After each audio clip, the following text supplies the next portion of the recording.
Hello all, and welcome to Explained with Dylan. The world population surpassed 8 billion people on Earth this week.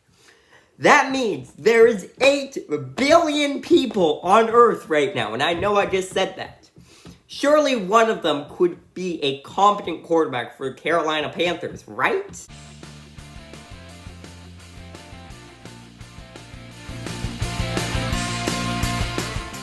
Why don't we take a look at this intro again? But as you watch it, think about how there is 8 billion people on this planet spinning around right now. That is absolutely crazy for my mind to wrap around. And I am now going to throw some crazy, absolutely shocking statistics at you. So you're probably thinking right now, well, the population's been 7 billion for over 100 years. It's about time, right? Well, not really. It took until 1804, from the beginning of humanity till 1804, until the world population reached 1 billion. Then, 123 years later, the world population reached 2 billion. Slowly after that, it's been speeding up. And the world population reached 7 billion in only 2011. I was alive in 2011. J.J. Watt was drafted in 2011.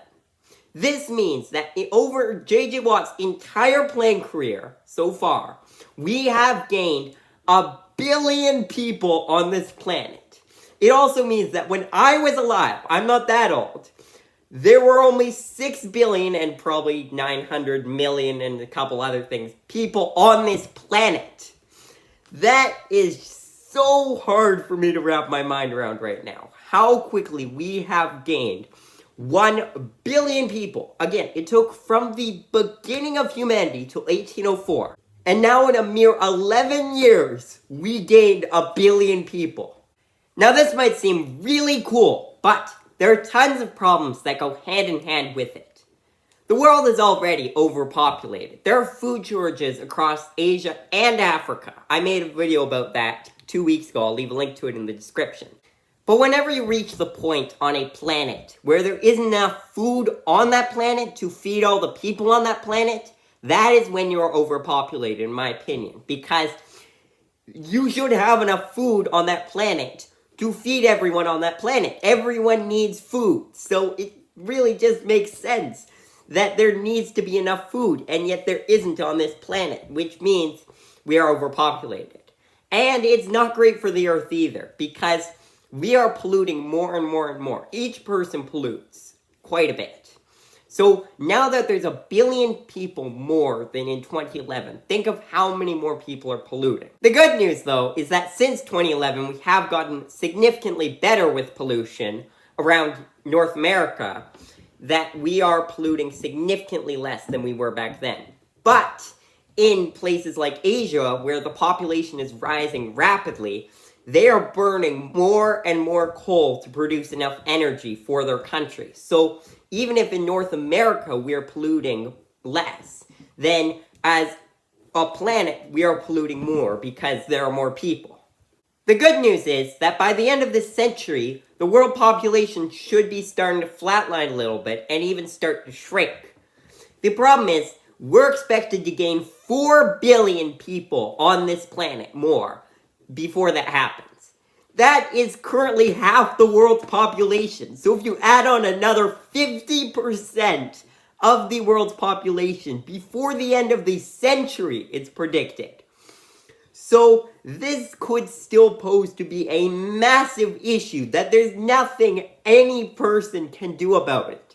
As a society, you can do a bit, but even as a planet, there isn't that much you can do to attempt to shrink the world population. That sounded like I'm making them smaller, didn't it? I meant lessen the world population. Now in the West, the world population is already starting to flatline. The only reason North America and Europe are growing in population is because of immigration. The birth rate is actually down. That's because people have become wealthier. When you're richer, you don't need to have 10 kids to go help out on the farm. Even if you still are a farmer, which there are less of, then you can have machines and you can have 3 kids, and that should be enough. The problem is that a lot of Asia and Africa have not reached that point yet. They have not become as wealthy as the West has, which means that they are still having tons of kids. The median age population in Nigeria right now is 17. That is really young, which means there are more and more young people coming and less old people, which means that the population is growing rapidly in Nigeria. Now keep in mind, I did say a lot of Asia. Japan's population is already shrinking. Since 2011, they have lost 3 million people in their country because they have become wealthier, but they do not have the immigration that the West does, which means that their population has been shrinking quite a bit. Another country in Asia that's about 3 years away from starting to shrink is China. But they sped up their process by making the one-child rule, which was a rule that you could only have one child. I guess the name kind of explains it, and I didn't need to do that. But I am explained with Dylan, so I kind of had to. The problem that China is finding is they do not have enough people joining the workforce, because obviously people are aging and starting to leave the job force, and there aren't enough young people to take over. Now, automation can take some of that over, but not all of it, which means China and Japan are about to run into a large problem with that. One country that is not slowing down, though, is India. They are having more and more children there, which is causing a massive issue for the rest of the world, because that is the main reason the population is growing so much, is India. They are expected to overtake China as the most populous country in the world next year. And I will make a video about it, mark my words, when India does surpass China. But for now, China is still the most populous country in the world. It's projected that after the world population reaches about 12 billion, it will start to shrink back down and eventually get to 8 billion and settle around there. But we've got quite a ways to go before we get back down to 8 billion. But for now, thank you for watching.